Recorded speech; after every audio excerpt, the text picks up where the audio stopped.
ಅದ್ದೂರಿಯಾಗಿ ತೆರೆ ಕಂಡ ಅಂತಾರಾಷ್ಟ್ರೀಯ ವಾಣಿಜ್ಯ ಮೇಳ. 3 ದಿನದ ಮೇಳದಲ್ಲಿ ಸುಮಾರು 3 ಲಕ್ಷಕ್ಕೂ ಅಧಿಕ ಜನ ಭಾಗಿ. ಒಂದೇ ಮಳಿಗೆಯಲ್ಲಿ 3,000ಕ್ಕೂ ಅಧಿಕ ಸಿರಿಧಾನ್ಯಗಳು.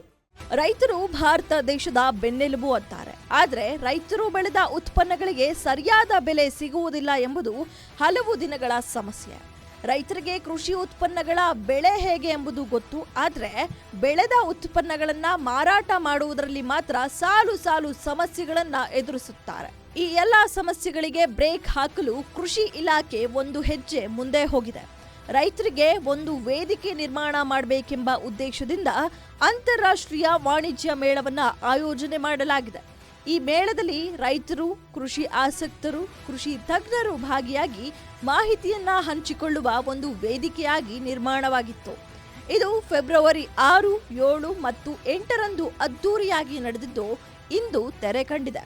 ಇದರಲ್ಲಿ ಸುಮಾರು 200ಕ್ಕೂ ಅಧಿಕ ಮಳಿಗೆಗಳು ಇದ್ದು, ಮಳಿಗೆಗಳಲ್ಲಿ ಸಿರಿಧಾನ್ಯಗಳನ್ನ ನೋಡಲು ಸಿಲಿಕಾನ್ ಸಿಟಿ ಜನರು ಮುಗಿಬೀಳುತ್ತಿದ್ದರು. ಮಾರ್ಕೆಟಿಂಗು ಮತ್ತು ಈ ಬ್ರ್ಯಾಂಡು ಇದನ್ನು ಯಾವ ರೀತಿ ರೈತರು ಮಾಡ್ಕೊಳ್ಳಿಕ್ಕೆ ಸಾಧ್ಯ, ಒಬ್ಬ ಸಾಮಾನ್ಯ ರೈತನು ಅವನು ಬೆಳೆಯೋ ಪದಾರ್ಥವನ್ನು ಒಂದು ಬ್ರ್ಯಾಂಡ್ ಮಾಡಲಿಕ್ಕೆ ಸಾಧ್ಯ ಅನ್ನೋದನ್ನು ಇವತ್ತು ನಾವು ಈ 3 ದಿನದ ಮೇಳದಲ್ಲಿ ಪ್ರತಿಯೊಬ್ಬರಿಗೂ ಬರೀ 5-6 ನಿಮಿಷದಲ್ಲಿ ಅವರಿಗೆ ಒಂದು ಬ್ರ್ಯಾಂಡ್ ಮಾಡಿಕೊಟ್ಟು ಅವರಿಗೆ ತೋರಿಸಿದ್ವಿ. ಇನ್ನು ಬೆಳಗಾವಿ, ಕೋಲಾರ ಜಿಲ್ಲೆಗಳಿಂದ ಬಂದ ರೈತರು ಸುಮಾರು 3,000ಕ್ಕೂ ಸಿರಿಧಾನ್ಯಗಳನ್ನ ಒಂದೇ ಸ್ಥಳದಲ್ಲಿ ಸಂಗ್ರಹ ಮಾಡಿದ್ರು. ಭತ್ತ, ರಾಗಿ, ಜೋಳ, ಅವರೆ, ತೊಗರಿ, ಹೆಸರು ಈ ಎಲ್ಲ ತಳಿಗಳಲ್ಲಿ ಹಲವು ವಿವಿಧ ತಳಿಗಳನ್ನ ಏರ್ಪಡಿಸಿದ್ದರು. ಕೇಂದ್ರ ಕೃಷಿ ಸಚಿವ ಶಿವರಾಜ್ ಸಿಂಗ್ ಚೌಹಾಣ್, ಕರ್ನಾಟಕ ಕೃಷಿ ಸಚಿವ ಚೆಲುವರಾಯಸ್ವಾಮಿ ಸಿರಿಧಾನ್ಯಗಳ ಮಳಿಗೆಗಳನ್ನ ರೌಂಡ್ಸ್ ಹೊಡೆದರು. ಕೊನೆ ದಿನ ರವಿವಾರ ಇದ್ದಿದ್ದರಿಂದ ಜನ ಸಾಗರವೇ ಹರಿದು ಬಂದಿತ್ತು. ಮೊದಲನೇ ದಿನ 1,50,000 ಜನ ಬಂದಿದ್ದು, ಎರಡನೇ ದಿನ 1 ಲಕ್ಷಕ್ಕೂ ಅಧಿಕ ಜನ ಬಂದಿದ್ರು. ಇನ್ನು ಕೊನೆಯ ದಿನ ಅಂದ್ರೆ ಇಂದು 1 ಲಕ್ಷಕ್ಕೂ ಅಧಿಕ ಜನ ಬಂದಿದ್ದು, ಒಟ್ಟು 3,50,000ಕ್ಕೂ ಅಧಿಕ ಜನ ಬಂದಿದ್ದಾರೆ.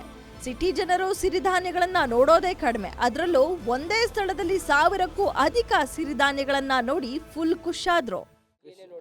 ಇಲ್ಲಿ ಬಂದಿರತಕ್ಕಂಥ ಈ ಕೃಷಿ ಮೇಳದಲ್ಲಿ ರೈತರಿಗೆ ಬೇಕಾದಂಥ ಬೆಳೆಗಳು, ಸಾವಯವ ಬೆಳೆ ಆಗಿರ್ಬೋದು, ಸಾವಯವ ಬೆಲ್ಲ ಆಗಿರ್ಬೋದು, ಆಮೇಲೆ ಆರೋಗ್ಯಕ್ಕೆ ಅನುಕೂಲ ಆಗತಕ್ಕಂಥ ಕೆಲವೊಂದು ಔಷಧಿಗಳನ್ನು ಸಿಂಪರಣೆ ಮಾಡೋದು ತಪ್ಪು ಅನ್ನೋ ಒಂದು ಮಾಹಿತಿಯನ್ನು ತಿಳ್ಕೊಂಡಿವಿ. ಆಮೇಲೆ ಸಾವಯವ ಔಷಧಿಗೆ ಹೊಡಿಬೇಕು ಅನ್ನೋ ಒಂದು ವಿಚಾರನೂ ತಿಳ್ಕೊಂಡಿವಿ.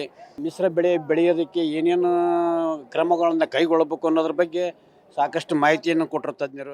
ಒಟ್ಟಿನಲ್ಲಿ 3 ದಿನಗಳ ಕಾಲ ಆಯೋಜನೆ ಮಾಡಿದ್ದ ಅಂತಾರಾಷ್ಟ್ರೀಯ ಮೇಳ ಅದ್ದೂರಿಯಾಗಿ ನಡೆದಿದೆ. ರಾಜ್ಯದ ವಿವಿಧ ಜಿಲ್ಲೆಗಳಿಂದ ಆಗಮಿಸಿದ್ದ ರೈತರು ಕೃಷಿ ತಜ್ಞರಿಂದ ಮಾಹಿತಿ ಪಡೆದರು. ಜೊತೆಗೆ ರೈತರು ಬೆಳೆದ ಉತ್ಪನ್ನಗಳನ್ನ ಮಾರಾಟ ಮಾಡಲು ಒಂದು ಉತ್ತಮ ವೇದಿಕೆ ನಿರ್ಮಾಣ ಮಾಡಿದ್ದಕ್ಕೆ ಕೃಷಿ ಇಲಾಖೆಗೆ ರೈತರು ಧನ್ಯವಾದ ತಿಳಿಸಿದರು. Sangamesh Metre, guarantee news, Bengaluru.